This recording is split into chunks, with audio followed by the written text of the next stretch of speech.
सो वहीं बैठ सकता है।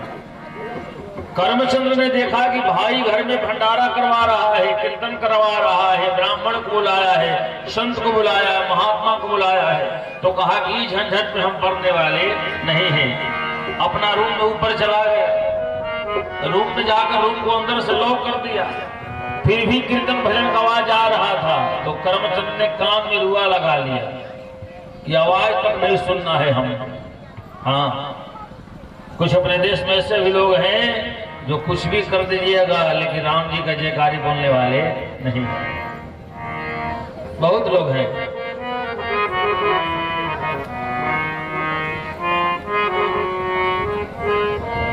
जब सत्संग समाप्त हुआ, अब महात्मा जी जो लोग जब जाने लगे तो करमचंद्र से बोले कि करमचंद्र, धर्मचंद्र से बोले कि धर्मचंद्र हम जा रहे हैं।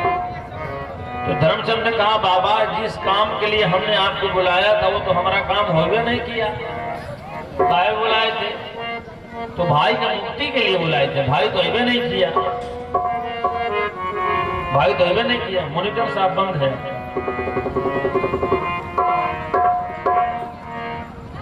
भाई कहाँ है?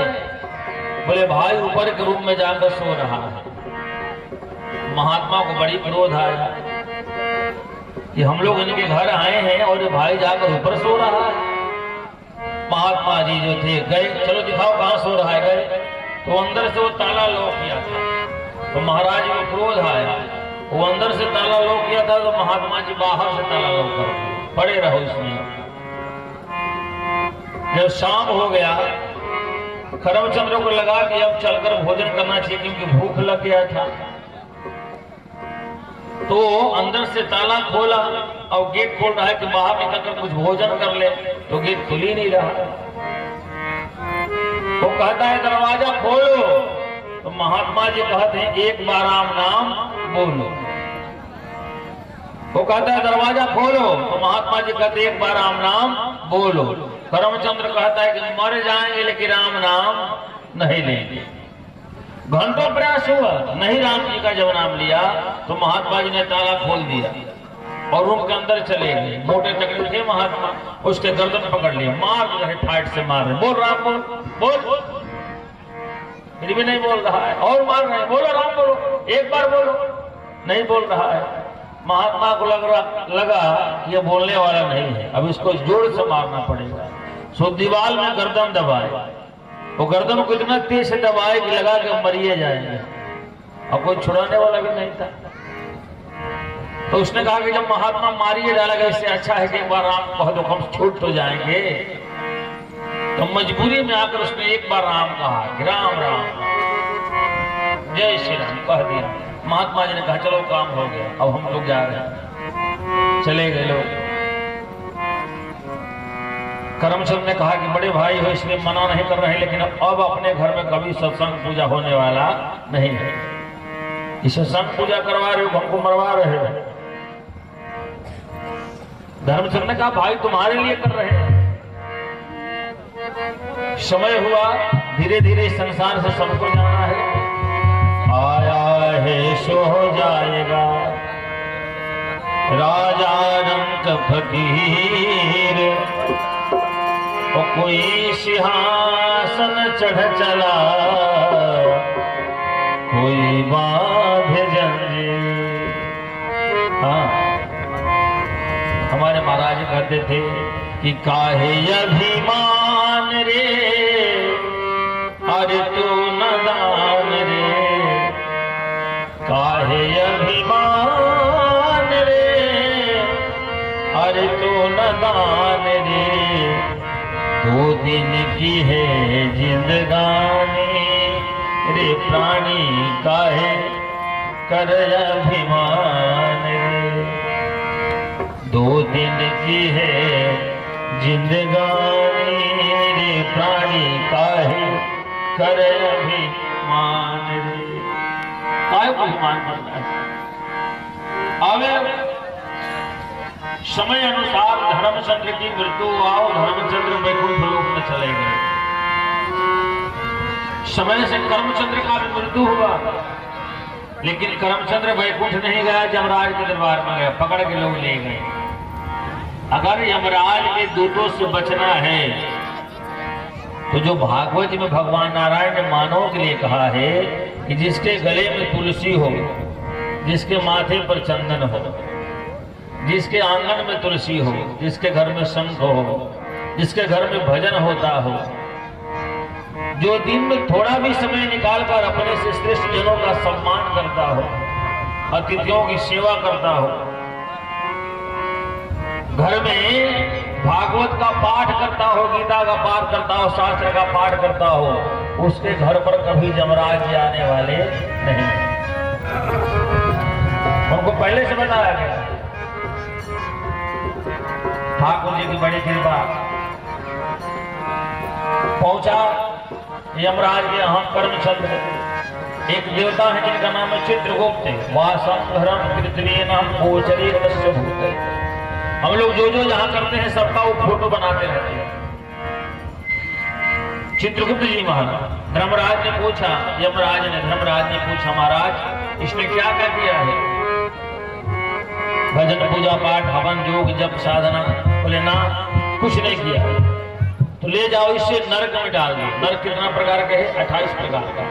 रो रो महारो रो तामिश अंध तामिश कुंभी पार्क लाला भक्त शुकर मुख गए तरणी ताल, 28 प्रकार के नरक है। कुंभी पार्क नरक में से डालो। वो लोग ले जाकर नरक में जैसे ले जाने लगे तब तक लास्ट पेज पर लिखा हुआ है कि एक बार ये दबाव में आकर राम कहा, एक बार मजबूरी में आकर दबाव में आकर इसने राम कहा। चित्रगुप्त ने कहा, महाराज एक बार राम भी कहा है जीवन भर में। धर्मराज ने कहा तो बोले उसका कुछ पुण्य तो इसको मिलना चाहिए ना। तो धर्मराज ने कहा ठीक है, इसको दे दो, जो उसका पुण्य होता है दे दो इसको। उन्हें तो इसी से पूछ लो कि एक बार राम कहने के बदला में क्या चाहता है, इसको हम लोग दे देंगे और फिर इसे ले जाकर नरक में डाल देंगे। करमचंद्र से लोगों ने पूछा, एक करमचंद्र तूने जीवन में कुछ अच्छा तो किया नहीं, एक बार मजबूरी में आकर तू राम कहा है, बोल एक बार राम कहने के बदले में तू क्या चाहता है? तो करमचंद्र बड़ी चालाक था। करमचंद्र ने कहा, महाराज मैं तो अज्ञानी हूं, मुझे कोई ज्ञान नहीं है, लेकिन आप तो ज्ञानी हैं, आप तो धर्मराज हैं, आप ही बता दीजिए कि एक बार राम कहने का फल क्या होता है? एक बार रहने का राम कहने का कितना पुण्य होता है, कितना फल होता है? जो होता है हमको दे दीजिए और फिर हमको ले जाकर नरक में डाल दीजिए। अब धर्मराज सोचने लगे। वाल्मीकि जी कहते हैं कि राम कृष्ण शंकरम योगेश्वरम ईश्वरम भूतो राम रामात्मवर्णिता। जब स्वयं शंकर भगवान राम नाम का महिमा का वर्णन नहीं कर सकते, जब स्वयं भगवान भी अपने नाम की महिमा का वर्णन नहीं कर सकते, तो धर्मराज कहां से करेंगे? राम न सकई नाम गुण गाया, नहीं कर सकते। तो धर्मराज ने कहा कि भैया एक बार राम कहने का फल क्या होता है इसके बारे में तो हम नहीं बता सकते। तो करमचंद ने कहा, कौन बता सकता है?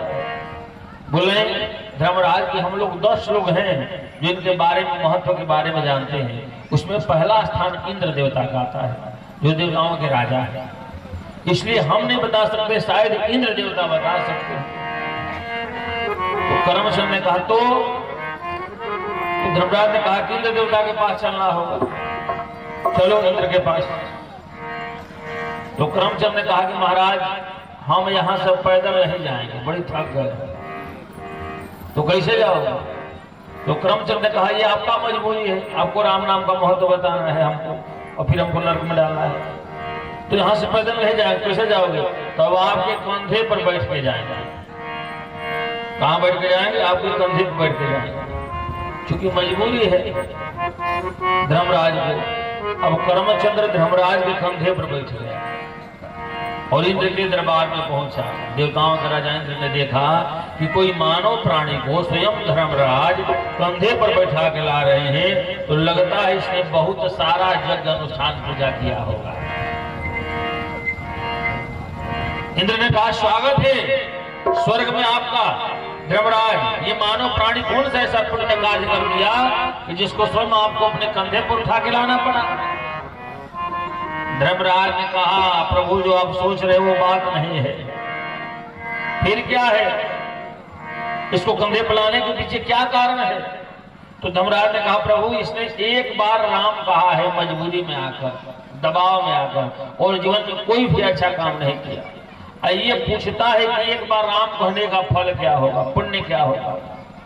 तो हमने कहा कि हम अगर महिमा बताएं कहीं गलती हो जाए तो भगवान नाराज हो जाएंगे, इसलिए आपके पास लेकर आए हैं। आप बता दीजिए कि एक बार राम कहने का पुण्य क्या होता है, महत्व क्या होता है। इसको हम दे देंगे और फिर ले जाकर इसको नरक में डाल देंगे। इंद्र देवता ने कहा कि जब आप नहीं बताए हो तो हम काहे को बताएं? कहीं हम भी बताएं और हमसे मिस्टेक हो जाए तो भगवान नाराज हो जाएंगे, तो भी हमारा पद चला जाएगा और हमारे कुर्सी के पीछे तो कितना लोग पड़े हुए हैं। हाँ, हर कुर्सी वाले को डर होता है। अगर यहाँ मान लो जो प्रधान यहाँ के हो, मुखिया हो या नगर पंचायत हो, जो चेयरमैन हो, दूसरा कोई व्यक्ति आकर यहाँ कंबल बांटने लगे, भंडारा कराने लगे, कोई ज्यादा भी सामाजिक खर्चा करने लगे, तो उनके मन में डर हो जाएगा कि लगता कि अगला चुनाव है जीतती। नहीं डर हो जाता है? चुनाव के लिए कर रहा है, वोट के लिए कर रहा है। इंद्र ने कहा कहीं हमने भगवान नाम का महिमा का वर्णन किया, बताया, वो कहीं गलती से कम बता दिया तो हमारा पद चला जाएगा, इसलिए झंझट में हम पढ़ने वाले नहीं। तो एक बार इंद्र देवता ने कहा महाराज एक बार राम कहने का क्या पुण्य होता है इसके बारे में मुझे भी जानकारी नहीं। करमचंद ने कहा कि प्रश्न अच्छे किए हैं, इन लोग किसी को पते नहीं है, अब जीवन भर इन्हीं के साथ घूमेंगे, मलाई खाएंगे। करमचंद मन ही मन सोच रहा है। तो करमचंद ने इंद्र देवता से पूछा, हे इंद्र देवता अब कौन बता सकता है राम का महत्व एक बार? तो इंद्र देवता ने कहा कि हमारा तो एक मूड़ी है, मुख है, अब ब्रह्मा जी के 4 हो, तो शायद ब्रह्मा जी बता सकते हैं कि एक बार राम कहने का पुण्य क्या होगा, फल क्या होगा।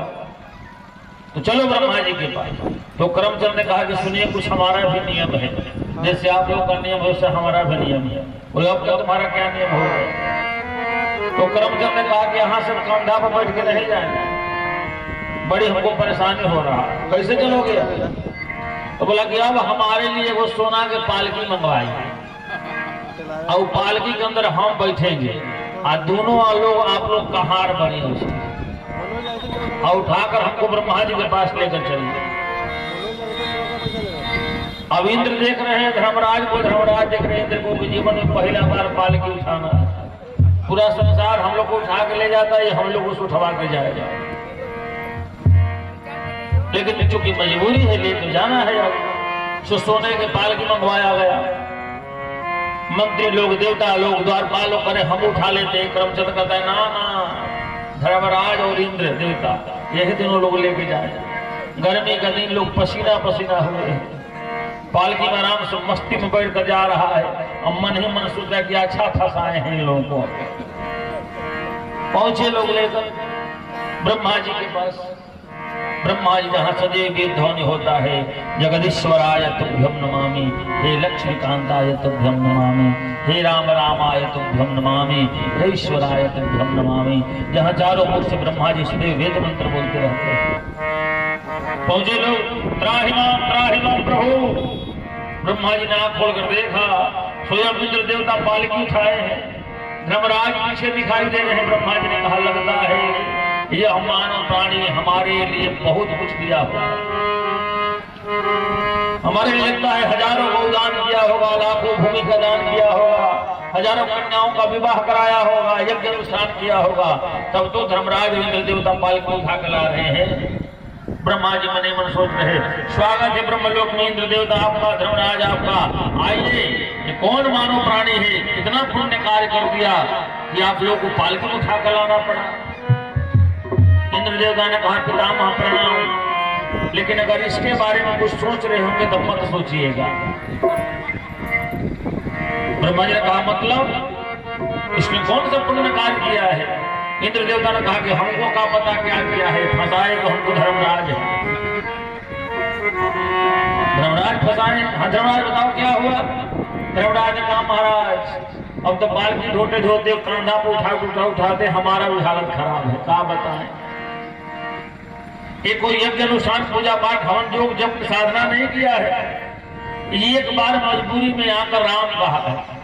आइए हम लोग से पूछ रहा है कि राम कहने का महत्व क्या होगा, पुण्य क्या होगा, एक बार कहने का हम लोग नहीं बताए तो पालकी में बैठकर हम ही लोग उसे ढोआ कर आप तक आ गया है और हम ही लोग लेकर आ रहे हैं। हम सोचे कि हम लोग नहीं बता पाएंगे, आपका 4 गो मुड़ी है, मुख है, तो हे ब्रह्मा देवता आप बता सकते हैं। आज जो नहीं बताता है उसे ही पालकी ढोवाता है। 2 4 5 मिनट ब्रह्मा जी मन ही मन सोचे कहीं हम भी महिमा बताए और गड़बड़ हो गया तो हमारा भी पद चला जाए। तो 5 मिनट सोचने के बाद ब्रह्मा जी ने कहा इंद्र देवता ये बताइए ये आगे लगना है कि पीछे लगना है? आगे लगना होगा कि पीछे लगना होगा? तो करमचंद ने कहा ब्रह्मा जी आपको भी नहीं मालूम है? ब्रह्मा जी ने कहा भैया इस विषय में हम कुछ जानने वाले नहीं है, उतना जानकारी नहीं है। करमचंद ने कहा कि जय हो। और जब ब्रह्मा जी को नहीं मालूम है तो हम कौन बताएगा? जीवन भर लोग से पालकी ढोवाएंगे, जहां जाना होगा लेकर चलेंगे। अच्छा फंसाया।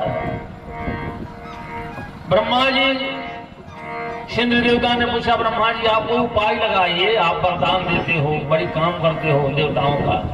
ब्रह्मा जी ने कहा भैया इस विषय में मुझे ज्यादा जानकारी नहीं है, मैं तो बस इतना जानता हूं कि रात जपे निज नाम को जब साधन हितया ओ शिवा महिमा निज में कहो राम प्रेम प्रियमान। मेरे अनुसार भगवान शंकर इस समस्या का समाधान कर सकते हैं, क्योंकि दिन रात वो राम राम जपते रहते हैं। तो धर्मराज ने इंद्र देवता ने कहा तो क्या करना होगा? तो ब्रह्मा जी ने कहा पालकी उठाकर शंकर जी के पास ले चल। और सभी लोग उस पालकी में उसको उठाकर शंकर जी को लेकर जा रहे हैं और मन ही मन कहते जा रहे हैं कि तू बाबा हो भोले बाबा हो तेरे। और करमचंद्र भी गा रहा है कि तेरे दर्शन को प्यासी नैना तू बाबा हो भोले बाबा हो तू बाबा हो भोले बाबा हो तेरे दर्शन को प्यासी नैना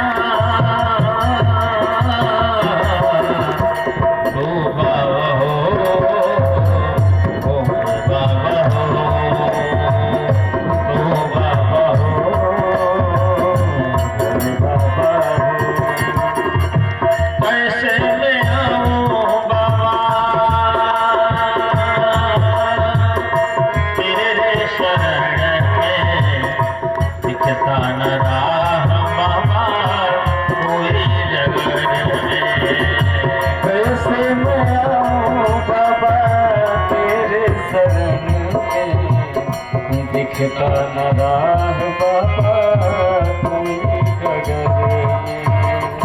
कैसे मैं आऊं बाबा तेरे शरण में। दिखता न राह बाबा कोई डगर दिखता न राह बाबा कोई डगर हो अब तू अपनी कृपा बरसा तू बाबा हो भोले बाबा हो तू बाबा हो भोले बाबा हो। सब लोग कह रहे हैं कि सब मिल गया है बाबा आस है तुम्हारी आके अपना लो मुझे त्रिपुरारी।